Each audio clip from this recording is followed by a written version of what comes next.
Bajak lahir dan dibesarkan dalam lingkungan yang penuh kekerasan. Sejak kecil, ia sudah terbiasa melihat perkelahian dan mendengar teriakan amarah dari orang-orang di sekitarnya. Ibunya meninggal ketika ia masih bayi, dan ayahnya, seorang pemabuk yang sering bertindak kasar, tidak pernah memperlihatkan cinta atau kasih sayang. Bajak tidak pernah mengenal kelembutan, tidak pernah merasa dicintai. Sebaliknya, ia diajari bahwa hanya yang terkuat yang berhak bertahan, bahwa kekerasan adalah satu-satunya cara untuk mengatasi hidup. Tumbuh di lingkungan yang keras, Bajak dengan cepat menjadi pribadi yang kejam. Di usianya yang masih belia, ia sudah terbiasa memeras anak-anak lain, mengambil apa yang ia inginkan dengan kekuatan dan ancaman. Orang-orang di kampungnya mulai mengenal Bajak sebagai bocah yang tak segan-segan melukai siapapun yang berani melawan. Hidupnya dipenuhi kebencian, dendam, dan rasa ingin membuktikan bahwa ia adalah yang terkuat.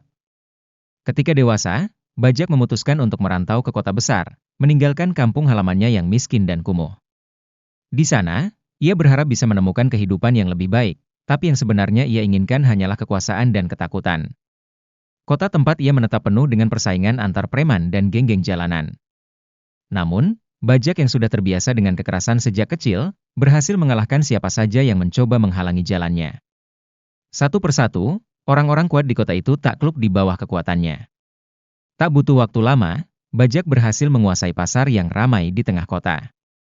Setiap hari, ia datang ke pasar dengan wajah beringas, menghampiri para pedagang yang bekerja keras untuk menghidupi keluarga mereka. Dengan tangan besarnya, ia merampas sebagian besar penghasilan mereka, memeras, dan tak jarang memukul mereka yang menolak.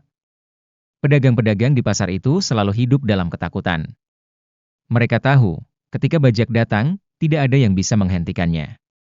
Ia adalah raja kecil di pasar itu, berbuat sesuka hati tanpa pernah mendapat perlawanan. Hingga suatu hari, seorang pria bernama Rizal datang ke pasar. Rizal bukanlah orang sembarangan. Ia adalah seorang pendiam, tapi di balik sikap tenangnya tersembunyi kekuatan yang luar biasa. Rizal adalah pewaris ilmu legendaris dari leluhurnya, ilmu yang mampu mengendalikan kekuatan tubuh dan pikiran, dan membuatnya memiliki kekuatan yang tak tertandingi. Rizal sedang berbelanja ketika ia melihat Bajak dengan bengisnya menyiksa seorang pedagang tua. Pedagang itu sudah bersimbah darah, namun Bajak tetap memukulinya tanpa ampun. Rizal, yang selalu berusaha menjauh dari kekerasan, tidak bisa tinggal diam. Dengan langkah tenang namun penuh keyakinan, Rizal mendekati Bajak dan dengan suara tegas berkata, "Hentikan." Bajak, yang terbiasa ditakuti oleh semua orang, merasa terhina. Bagaimana mungkin ada orang yang berani menentangnya di depan umum? Dengan kemarahan meluap, Bajak menyerang Rizal tanpa ragu. Pukulannya yang penuh kekuatan meluncur ke arah Rizal, namun Rizal dengan mudah menghindarinya. Beberapa saat kemudian, perkelahian tak terelakkan.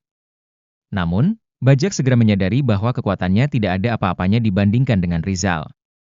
Ilmu kebalnya tak mampu menahan serangan-serangan cepat dan tepat dari Rizal. Bajak terluka parah. Tubuh besarnya yang biasanya tak tergoyahkan kini tersungkur di tanah, terengah-engah dan penuh luka. Hari-hari setelah perkelahian itu menjadi mimpi buruk bagi Bajak. Lukanya semakin parah, dan tidak ada yang bisa menyembuhkannya. Setiap malam, ia merasakan sakit yang luar biasa.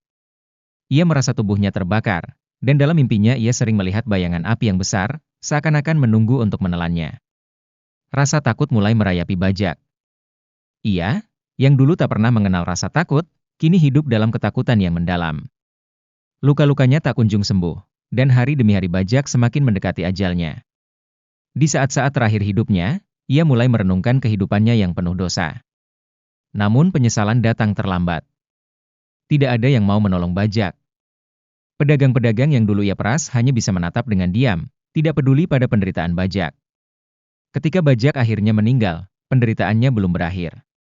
Jenazahnya mengalami azab yang mengerikan. Tubuhnya mulai membusuk lebih cepat dari biasanya, dan setiap malam orang-orang yang lewat di dekat kuburnya mengaku mendengar suara rintihan dan jeritan kesakitan. Ada yang mengatakan bahwa api neraka telah menunggu Bajak sejak ia masih hidup, dan kini, ia merasakan hukuman atas semua perbuatan jahatnya di dunia. Di akhir kisahnya, Bajak adalah lambang dari kehancuran yang disebabkan oleh kekerasan dan keserakahan. Kehidupannya yang keras, penuh amarah, dan kebencian, berujung pada kehancuran yang tragis, sebuah pelajaran pahit tentang betapa pentingnya kebaikan dan rasa hormat dalam hidup.